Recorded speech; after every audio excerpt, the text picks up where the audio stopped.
हम महिलाएं घर की सफाई रोज ही करती हैं, रोज ही घर को साफ सुथरा रखना पसंद करती हैं। पर पंखा एक ऐसी चीज़ है जिसकी रोज सफाई नहीं होती और ये इतनी ऊपर होता है कि इसे साफ करना भी आसान नहीं होता है। तो कितना भी गंदा पंखा क्यों ना हो, उसे आज हम क्लीन करेंगे एक बोतल की मदद से। मेरे पास काफ़ी सारी बोतल है, आपके घर में भी इस तरह की बोतल होती है। इसका ही यूज़ करते हुए आज हम पंखे को क्लीन करने वाले हैं। तो आपके पास जिस साइज़ का भी बोतल है चलेगा, मेरे पास बड़े साइज़ छोटे साइज़ सब साइज़ का बोतल है। तो नॉर्मल साइज़ का मैं एक बोतल ले रही हूँ। इस बोतल को हम जिस तरीके से कट करना आपको बता रहे हैं, बिल्कुल इसी तरीके से आपने इसे कट करना है और एक बहुत अच्छा सा फ्री में टूल हम बना के रेडी कर लेंगे। बस आपने इसे एक बार बनाना है और आप इसे सालों साल यूज़ कर सकते हैं। आप मेरे हाथों को ध्यान से देखिएगा, जिस तरीके से सीजर से मैं इसे कट लगा रही हूँ, इस तरीके से पतली पतली दो स्ट्रिप इसके अंदर से हमने निकालनी है। आप यहाँ गरम चाकू का भी यूज़ कर सकते हैं, पर बार बार चाकू गरम करने की बजाय आप इस तरीके से सीजर ले लीजिएगा और प्लास्टिक का बोतल लीजिएगा ताकि इसे काटने में बहुत ज़्यादा आसानी हो। तो जिस तरीके से मैंने इसे काटा है, बिल्कुल इसी तरीके से दोनों तरफ से हमने इस बोतल को काटना है। आसानी से ये काम हो जाएगा। तो यहाँ पे दूसरी तरफ से भी मैंने इसे काट लिया है। कुछ इस तरीके से दो टुकड़े हमने इसके निकालना है। एक जैसी साइज़ की होनी चाहिए, छोटे बड़े ज़्यादा ना हो, कम से कम 1-2 इंच का ही फ़र्क हो, ज़्यादा फ़र्क ना हो। इस तरीके से मैंने इसे काट लिया है।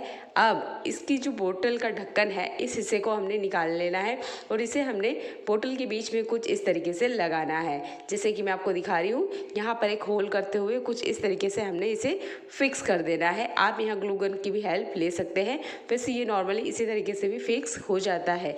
इसके बाद में हमने लेना है एक कपड़ा। इस तरह का कपड़ा लेना है जो सफाई करने में आप यूज़ ले सके, और घर में इस तरह के वेस्ट कपड़े होते ही हैं। तो जिस तरीके से मैं इसे फोल्ड करी हूँ, बिल्कुल इसी तरीके से लंबा लंबा आपने इसे फोल्ड करना है और इस बोतल के अंदर हमने इसे डालना है। ध्यान दीजिएगा, कुछ इस तरीके से ही फोल्ड होना चाहिए जैसे कि मैं आपको दिखा रही हूँ। इसके बाद में बोतल में कुछ इस तरीके से इसे सेट कर देना है।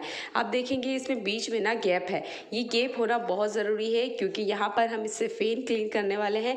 तो इतनी गैप तो होनी ही चाहिए ताकि इसे फ़ैन की पंखोड़ी में जब हम डालें तो आराम से ये पंखे की क्लीनिंग कर सके। तो कुछ इस तरीके से अच्छे से इसे फिक्स कर लेना है। इसके बाद आप चाहते हैं तो इसे सेलो टेप से भी बांध सकते हैं, चाहते हैं तो धागे से भी बांध सकते हैं। इसे हमें बार बार सफाई के लिए क्लीनिंग में लेना है, इसलिए यहाँ पर धागे का यूज़ कर लेना ही बेटर है। तो इस तरह का धागा लिया है जो थोड़ा सा मजबूत हो, क्योंकि जब हम इसे साफ करेंगे तो ये खुले नहीं। और इस तरीके से जो बोरे सुलने वाला सुई होता है उसकी मदद से यहाँ पर हमने इसे बड़ा बड़ा रफली धागे की मदद से सील लेना है, यानी परमानेंट नहीं सिलना है हमने इसे, बस हल्का हल्का सा बड़े बड़े टाँके लगा लेना है ताकि ये कपड़ा बिखरे नहीं। जैसे ही हम वाइप करने जाएँ तो ऐसा ना हो कि ये कपड़ा नीचे गिर जाए। तो इस तरीके से बस बड़ा बड़ा रफली हमने इसको बांध लेना है।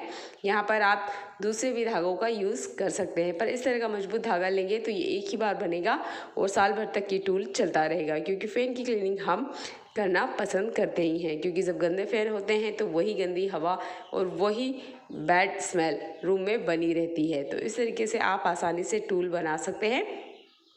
यहाँ हमने बोतल में जो ढक्कन लगाया है उस ढक्कन में हमने इस तरह की रॉड या लकड़ी का यूज़ करना है जो इसके अंदर फिक्स हो जाए। तो यहाँ पर मेरे पास एक्स्ट्रा लकड़ी पड़ी हुई थी तो इसी का मैं यूज़ कर रही हूँ। आपके घर में जो पोछा लगाने की स्टिक होती है उसका बचे हुए डंडे वाले पार्ट का आप यहाँ पे यूज़ कर सकते हैं और इस तरीके से इसमें फिक्स कर लीजिएगा। यहाँ भी आप ग्लू गन का यूज़ कर सकते हैं इसे फिक्स करने के लिए। तो अभी आप देख सकते हैं फ़ैन में काफ़ी ज़्यादा गंदगी है और फ़ैन एक तो ना बहुत ज़्यादा ऊपर होते हैं तो इन्हें क्लीन करना आसान नहीं होता है, क्योंकि ऊपर हमें टेबल चेयर लगानी होती है। उसके बाद में भी हम खुद कहीं गिर ना जाए इस चीज़ का हमेशा डर लगा रहता है। तो हमें इस तरह की टूल की ज़रूरत होती है जहाँ हम नीचे से खड़े होकर ही इस फ़ैन को क्लीन कर सके और हमें ज़्यादा मेहनत भी ना करनी पड़े। तो ये टूल बिल्कुल ही सबसे फ्री वाला जुगाड़ है।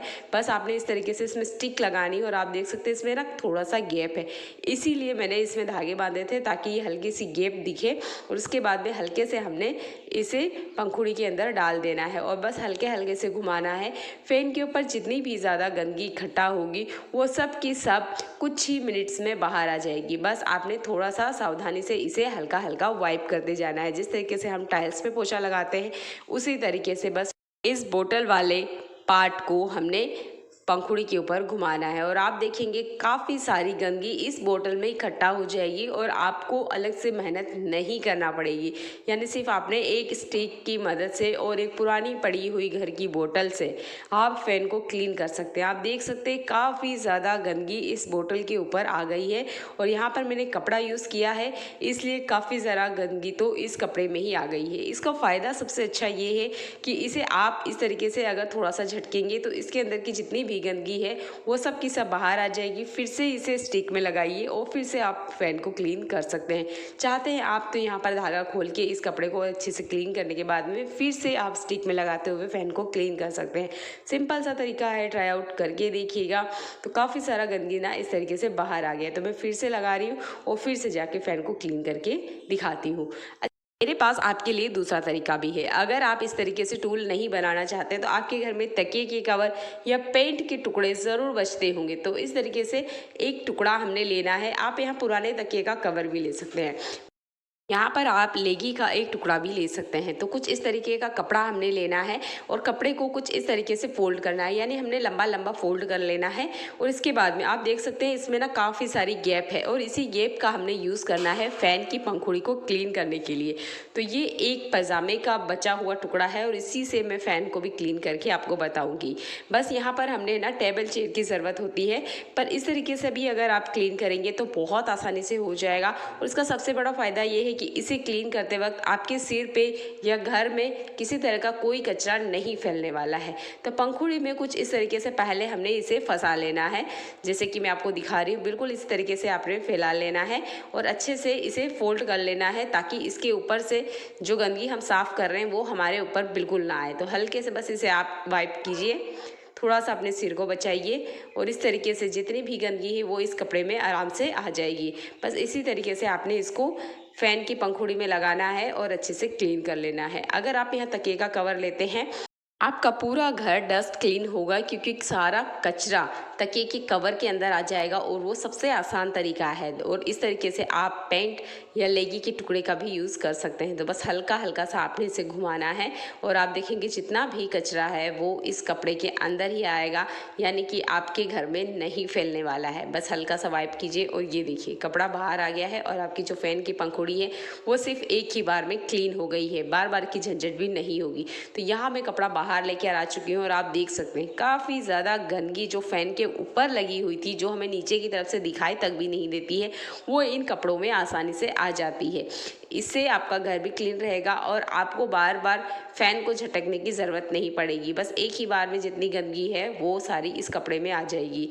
मैं इस कपड़े को आपको अंदर से भी दिखाना चाहूँगी। तो देखिए अंदर की तरफ काफ़ी सारी गंदगी आई है और ये हमने फ़ैन की पंखुड़ी पे से क्लीन करी है। तो आई होप ये तरीके आपको बहुत ज़्यादा पसंद आए हैं। दोनों में से जो भी तरीका आपको अच्छा लगता है उसे ज़रूर ट्राई आउट करिएगा।